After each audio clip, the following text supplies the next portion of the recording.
મિર્ચી morning. એકવાર એક મજૂર વૈદ પાસે ગયો. વૈદે નાડી તપાસીને સલાહ આપી કે એક કામ કરો, અઠવાડિયું આરામ કરો, નાહક દોડાદોડી કરવી નહીં, બને એટલું પ્રવાહી લેવાનું, પ્રવાહી લો અને અનાજ ઓછું, ફ્રૂટ જ્યુસ, આખો દિવસ ફ્રૂટ જ્યુસ પીઓ. આ સાંભળીને મજૂરે કહ્યું, સાહેબ એક અઠવાડિયું આરામ એટલે પગાર તો મળશે નહીં, આમાં ફ્રૂટ ક્યાંથી લાવું?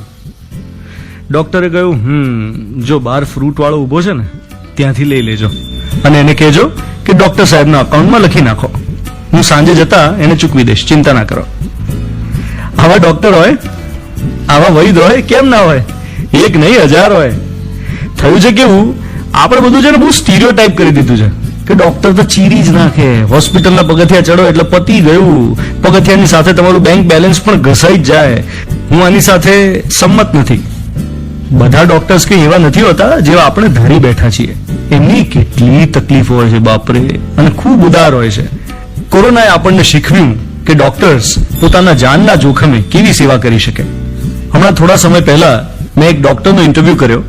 એમણે ઇન્ટરવ્યુ પત્યા પછી એક વાત કરી કે એમના એક પેશન્ટ હતા, એમને કોઈ ઇમરજન્સી આવી એટલે ઇમિડિયેટલી હોસ્પિટલમાં એડમિટ થવું પડ્યું, સર્જરીની જરૂર હતી એટલે આ ડોક્ટરને ફોન કર્યો. હવે ડોક્ટર આ હોસ્પિટલ સાથે સંલગ્ન નહોતા, અટેચ નહોતા, પણ ડોક્ટર તરત તૈયાર થઈ ગયા. 5 મિનિટની સર્જિકલ પ્રોસિજર હતી, એ પણ એમણે કરી આપી કારણ કે બીજા કોઈ ડોક્ટર અવેલેબલ નહોતા. હવે પેલી હોસ્પિટલે કન્સલ્ટેશનના 1000 રૂપિયાનું બિલ કાઢ્યું. આ ડોક્ટરે ના પાડી કે હું 1000 રૂપિયા ના લઉં, મારું કન્સલ્ટેશન 400 રૂપિયા જ છે. મારા પોતાના હોસ્પિટલ પર હું 400 લઉં છું તો બીજી હોસ્પિટલમાં પ્રાઇવેટમાં 1000 કેવી રીતે લેવાય મારથી?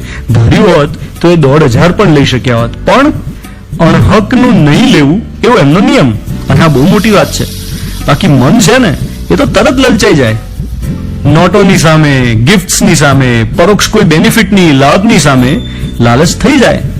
આ દુનિયામાં જ્યાં મોટાભાગના લોકો પોતાનો જ બેનિફિટ જોતા હોય એ વખતે માત્ર ફરજને વળગી રહેવું, આ તો બહુ મોટો ગુણ છે. ટૂંકમાં સ્ટીરિયોટાઇપ ન કરવું, બધાને એક ત્રાજવે ન તોડવા. ન તો બધા ડોક્ટર્સ, ના બધા વકીલો, ના બધા પોલીસ, ના બધા પત્રકારો, બધાને ખોટા ન ચિતરવા જોઈએ. બુરા જો દેખન મેં ચલા, મુજસે બુરા ન કોઈ. અને એક બીજી વાત, બધામાં જો ખરાબ જોવાનું શરૂ કરી દઈશું ને તો કોઈના પર ભરોસો જ નહીં મૂકી શકીએ.